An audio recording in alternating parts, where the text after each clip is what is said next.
let me tell you something. It's been a tough year, y'all. Okay. Pause. We are. I cannot talk right now. And at the top of each podcast. And, Okay. And, yeah. I can't talk. Take two. Okay.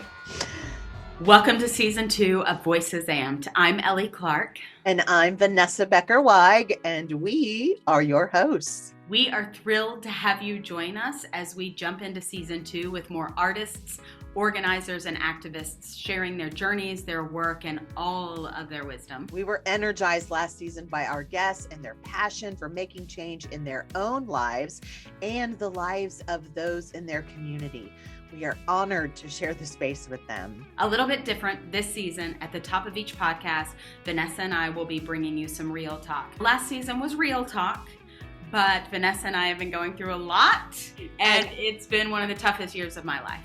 People will come up to me and they'll be like, "Oh, hi, how are you doing?" And I'm like, I am pandemic fine. I'm exhausted. I'm a little burned out. I'm also actually in a really healthy, good place. So I don't know why I'm so tired and why I'm feeling so burned out. I just am so uncertain. It's been a really tough year, and Statement of the century. Yeah.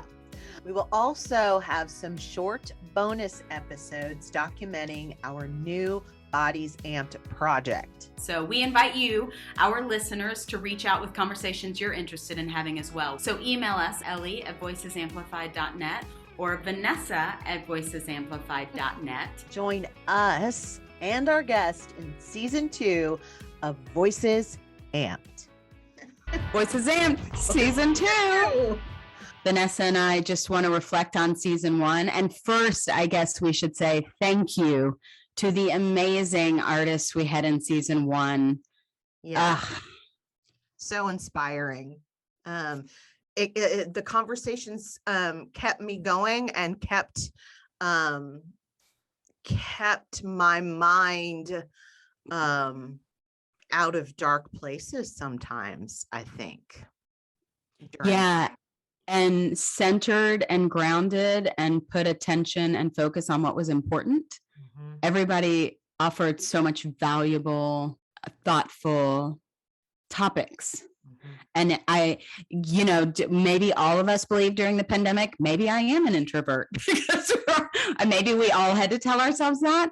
And I thought, I'm doing really good at being alone. But when I'm in the space, even if it's the Zoom room, I'm going to admit it, I was so energized every time we logged off, just spending time in dialogue with somebody who is inspirational or even just super thoughtful. I felt so energized after every podcast.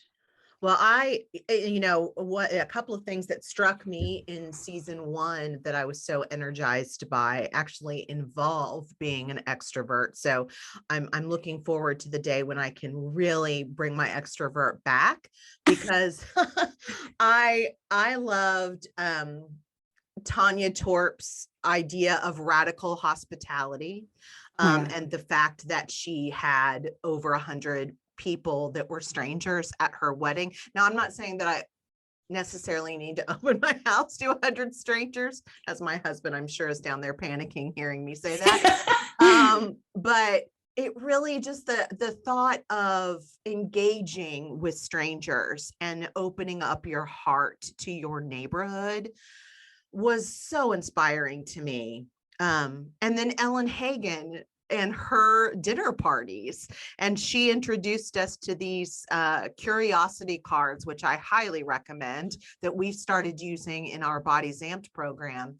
And she pulls out those curiosity cards at her dinner gatherings. And I just love that. She has people over for, they don't sit and watch movies or even necessarily play board games, but they talk and they converse, and she gives them prompts to converse. And that is super special. And I can't wait to host those kind of dinner parties. Yeah. And talk about relieving some social anxiety. I don't know what to talk about, right? Or who to talk to, or let's just sit in a circle and everybody talk to everybody. Yeah. I mean, it's so adult. It is.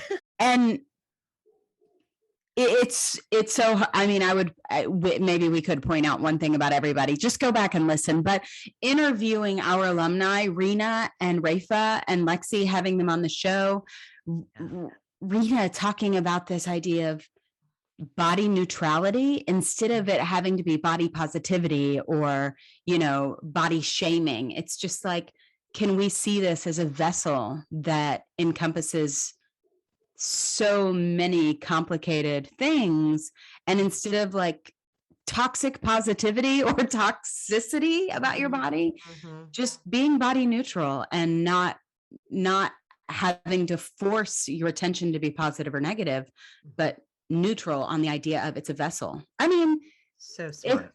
It's so smart, and it seems so obvious when you hear someone thoughtfully talk about it.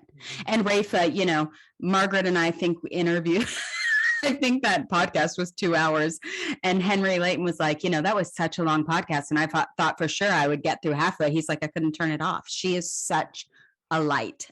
She is. Oh, Rafa, man. I was real jealous. I didn't get to do that. Yeah.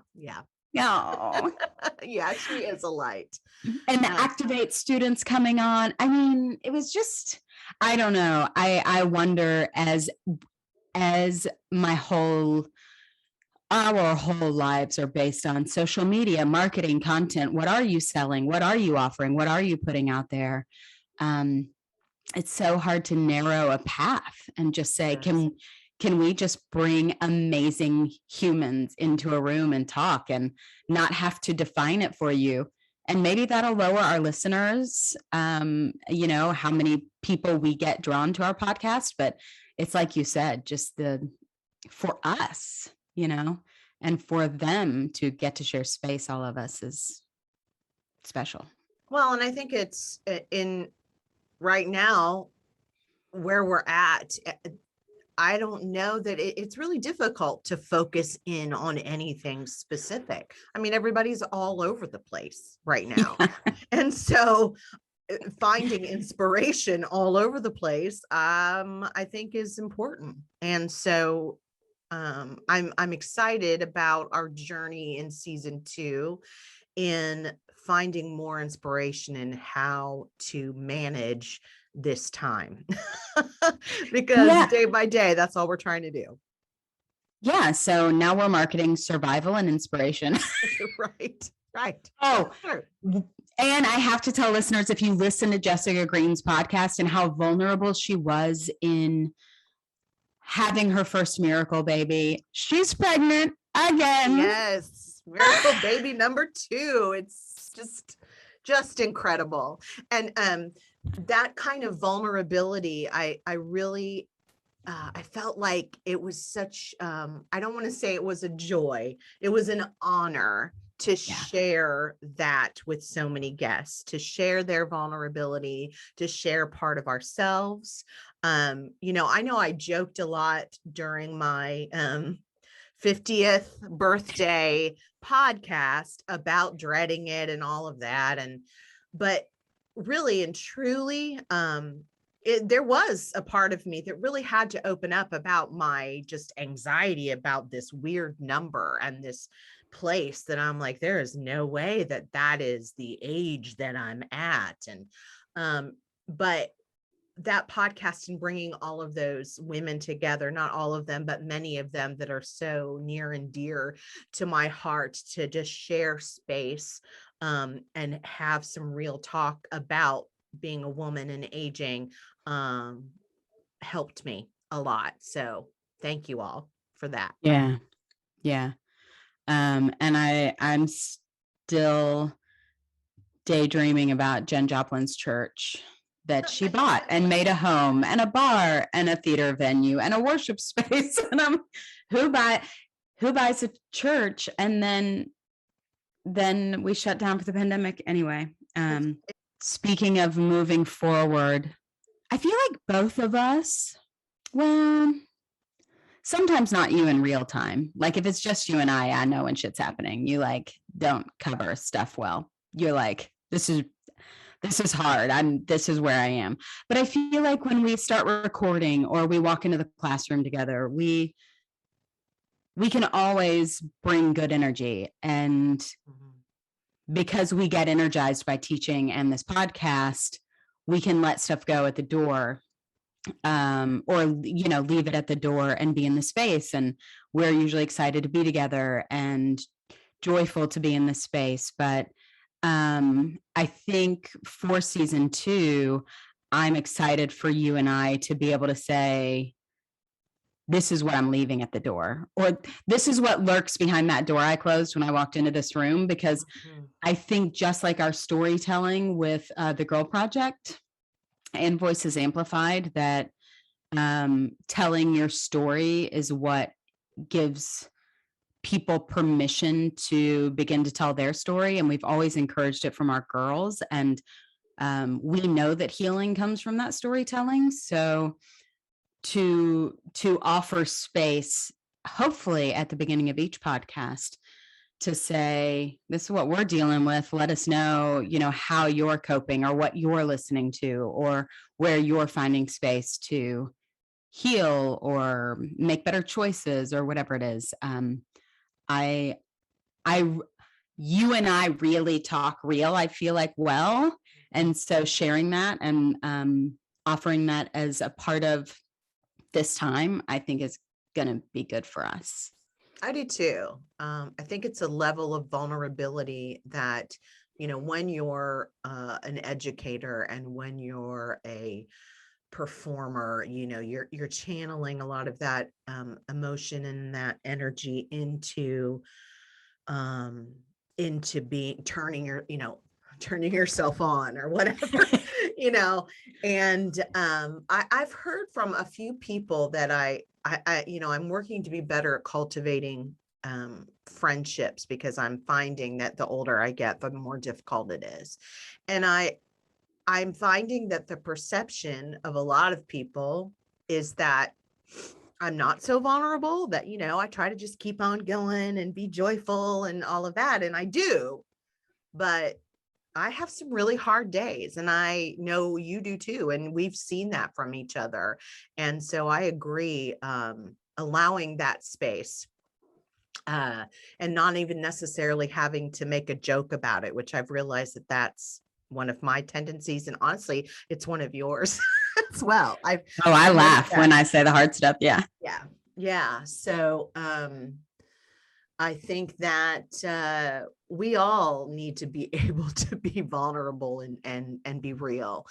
I was just on a work call. Speaking of friendships, yes to all of that. And, when our work lives are so imbalanced, and throughout every day you're working, you realize that the people you're spending the most time with are your people you're working with. Yeah.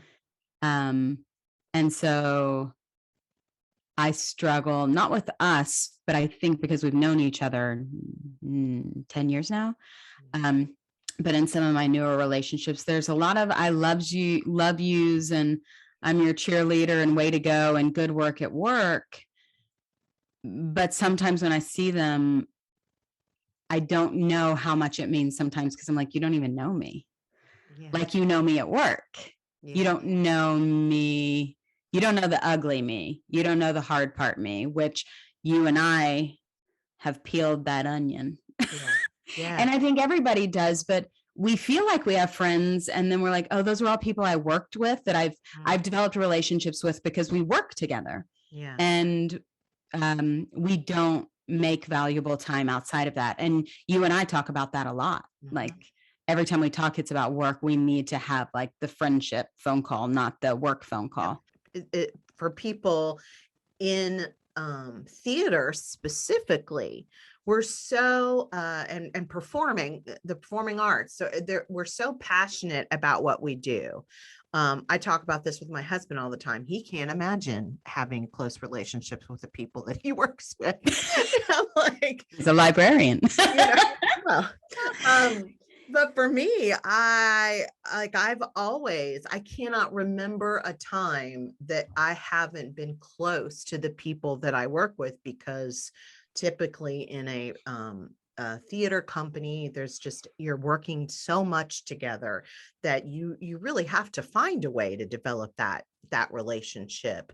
So, but then when it's, when it's all kind of dissipating, like for example, the theater I was working for, many of us left and many of us moved away and everything else. So it's like there's kind of this big hole now. So I'm working to try to not ignore, those kind of work relationships, but also foster different relationships, which gets hard when you passionately throw yourself into what you do.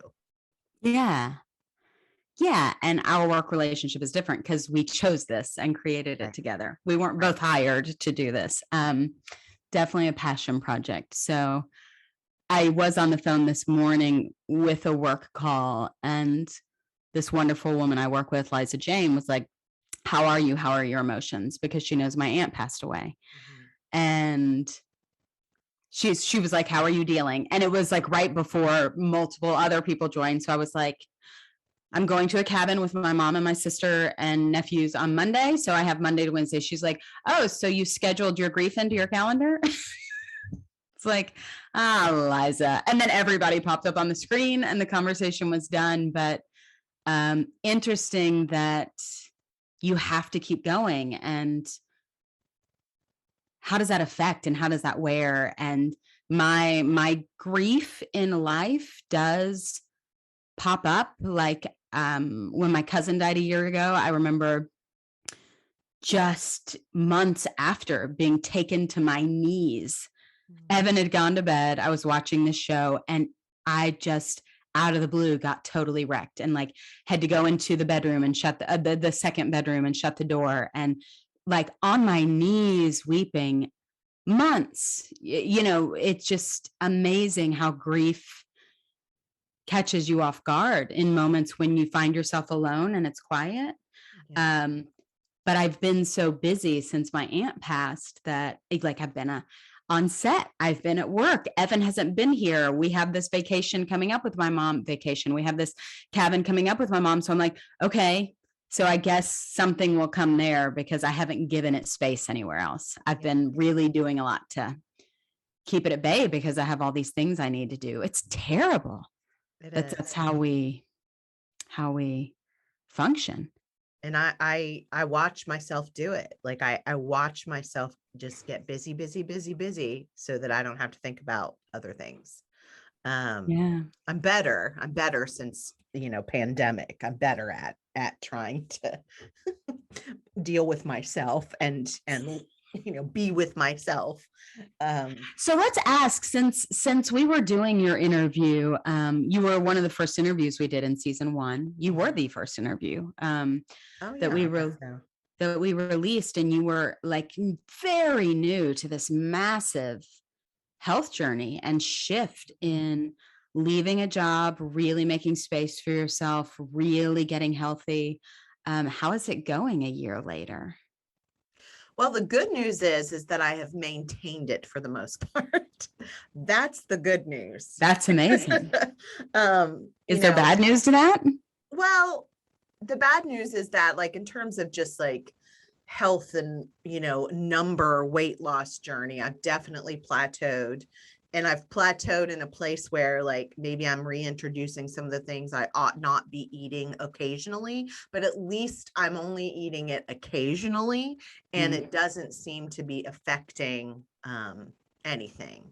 I go to the doctor, which how much I love that, in December. And so we'll see how like the doctor numbers and stuff look. But I definitely am at a plateau. Exercise has been without a doubt a mainstay. So like, that's amazing. Pretty much. I mean, I got double flu shot and COVID booster a couple days ago, and it hit me like a truck, and it was really rough. And that was like the only day, and probably, I mean, I very rarely take a day off exercise, and I took a day off of exercising that day.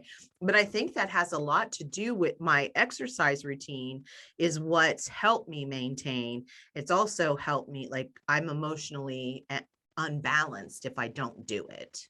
Like, I'm definitely not the same. I don't feel as energetic, positive, all of that. So, yeah, I think it's still a journey. It will be it always has been, it always will be. If I stick at this plateau, like if I, try to eliminate things again totally, and I'm stuck at this plateau, I guess my body's just saying, okay, well, this is where you are. My health is still, though, a priority. Like I am so swept up in all of the things right now. Some good, I mean, most of it is good. And taking on too much, but it's all very much things that I am choosing to do. And I do need to streamline some of those choices, but my health is still very, very important.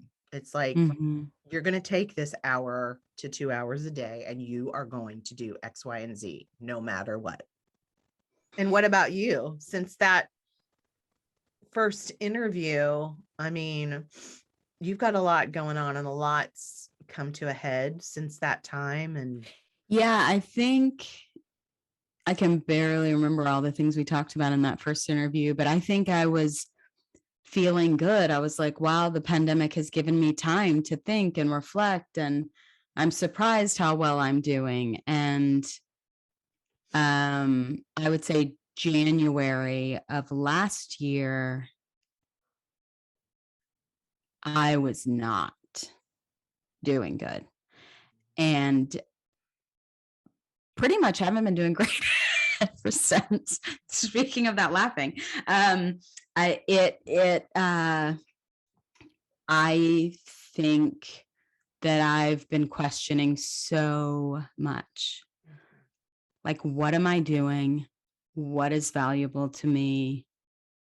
A lot of dark, like,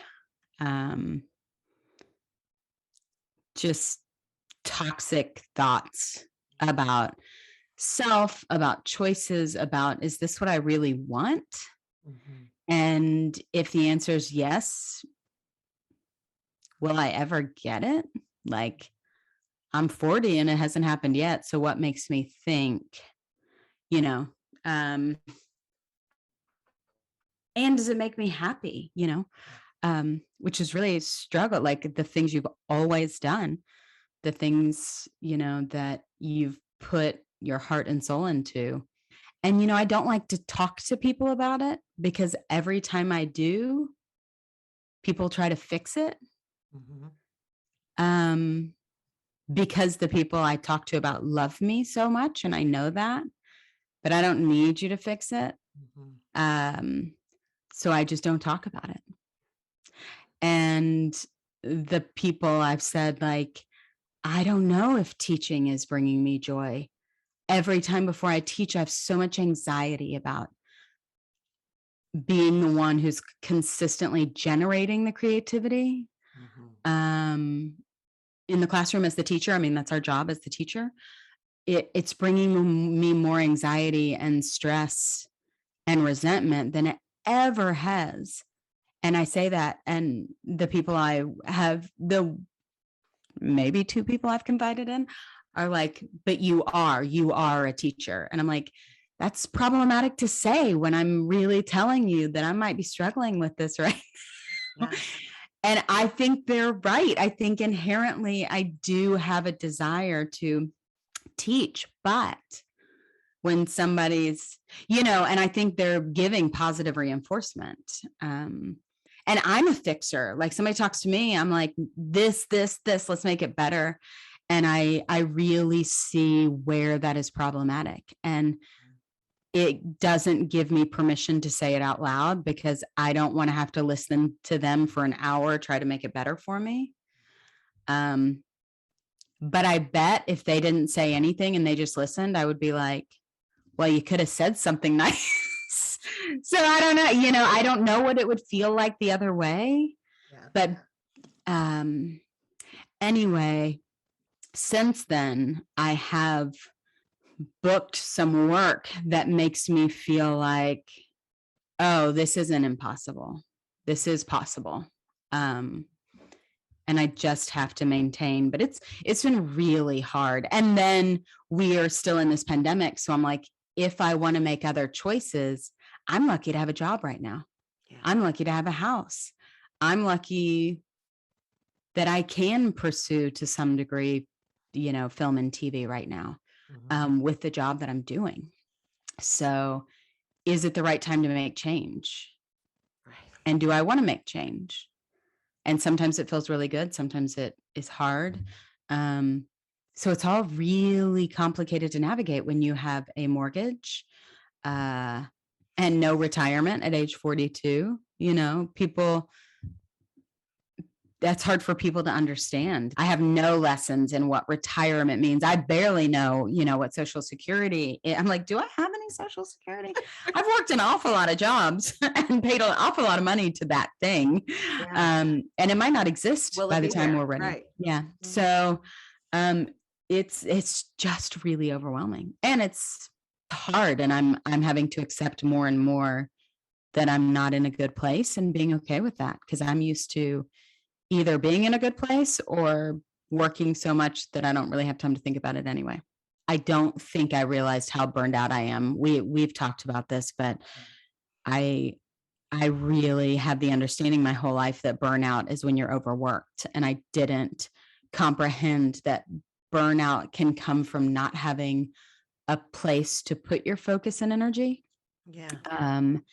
And that all my really negative feelings were from burnout, because I didn't feel like a productive member of society. I don't feel productive. I don't believe that I have a lot to offer right now. I feel imposter syndrome massively in anything I do.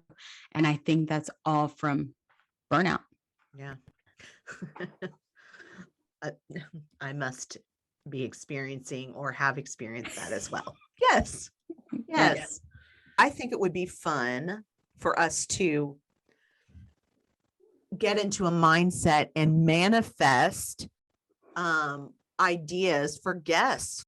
Who do we want to have on this podcast? Let's manifest those people. Okay. So for season 2, we've already interviewed Laura Wilson. Yes. Who's working with Bodies Amped. She's participating in Bodies Amped, but she was our very first artist. She's a movement therapist, correct? Yes. I will tie her to a chair and put a mic to her mouth until she speaks. Lauren Buyoli. Lauren Buyoli, who I work with here at Arvald Warner Studio, is a mindset geek. I mean, she is all about mindfulness, mindset. I would really love to have her on the podcast, like for our January podcast, and say, it's 2022. Yeah, help us. Tell us your best. Give us the best you got, because she is phenomenal. I keep trying to think. I'm like, who could I manifest? Like, whose name could I say right now and say, we want this person on the podcast? Susan Blackwell on the Spark File. She has a wonderful podcast called The Spark File, and she's been on Broadway, and she's interviewed some of my favorite people, some of my favorite Broadway stars like Jonathan Groff and Lin-Manuel Miranda. So Susan, I know that, you're like in the big time right now, but could you please come on our podcast? Because, we went to Wright State together. We've had lots of Wright State peeps on here, Susan Blackwell. So come on. Susan Blackwell. Lauren Buyoli. And then we have this guest that was introduced to us from Kentucky Foundation for Women, Scout Larkin. Yes. Incredible. And she blew our minds. Yes. So she will be our second or third guest that you hear from, and we've already interviewed her. And she is a gem. She is a Kentucky gem. She just wrote us a statement of purpose for the podcast. Vanessa and I read it. I was weeping reading it, saying, who is this woman? I long to be her. Is she reading my mind? This is what I want to be. These are my thoughts manifested onto a page. What did she write this for? And then she's like, oh, well, you all want to know a little bit more about me. So I just wrote that real quick. She was something else. Yeah. Her writing. And she's written a book, which we'll share. Yes. She was really special and unique. We had no idea what to expect. And with Laura's interview, it will kind of set us off on our Bodies Amped. We're going to be documenting kind of how that process is going with some bonus short episodes, and we'll interview the participants of Bodies Amped. And then we have a performance of Bodies Amped in March. And so, you all will get a little bit of a glimpse of our process with that. And on that note, look for next week's podcast on November 18th as we chat with movement therapist Laura Wilson about our current project, Bodies Amped. Bodies Amped is an intergenerational response to the media's representation of the feminine body. Again, we'd love to thank our guests from season 1, as well as our incredible alumni and intern, Kennedy Johnson. You made this podcast venture exciting and successful. Voices Amped and Bodies Amped are both made possible due to support from the Kentucky Foundation for Women and the Kentucky Arts Council Arts Match Grant with support from LG&E and KU. Visit our website to see our incredible list of donors. Thanks for listening. For those of you new to the podcast, we are Voices Amplified, and you are listening to Voices Amped. You can check out our work or support us by visiting voicesamplified.net. Our work generates brave and equitable spaces for storytelling by underrepresented voices in dominant culture. We support and partner with organizers, thought leaders, and arts activists across the United States. Our team is me, Ellie Clark, and co-founder Vanessa Becker Weig, as well as the incredible Dr. Margaret McGladdery and Jenny Benavides. You can follow us on Facebook or Instagram at Voices Amped. We love feedback, so shoot us an email at ellie@voicesamplified.net. That's ELLIE@voicesamplified.net. If you or someone you know would like to be a guest, reach out. As always, thanks for your support, and remember, be curious, be courageous, take up space, and make some noise.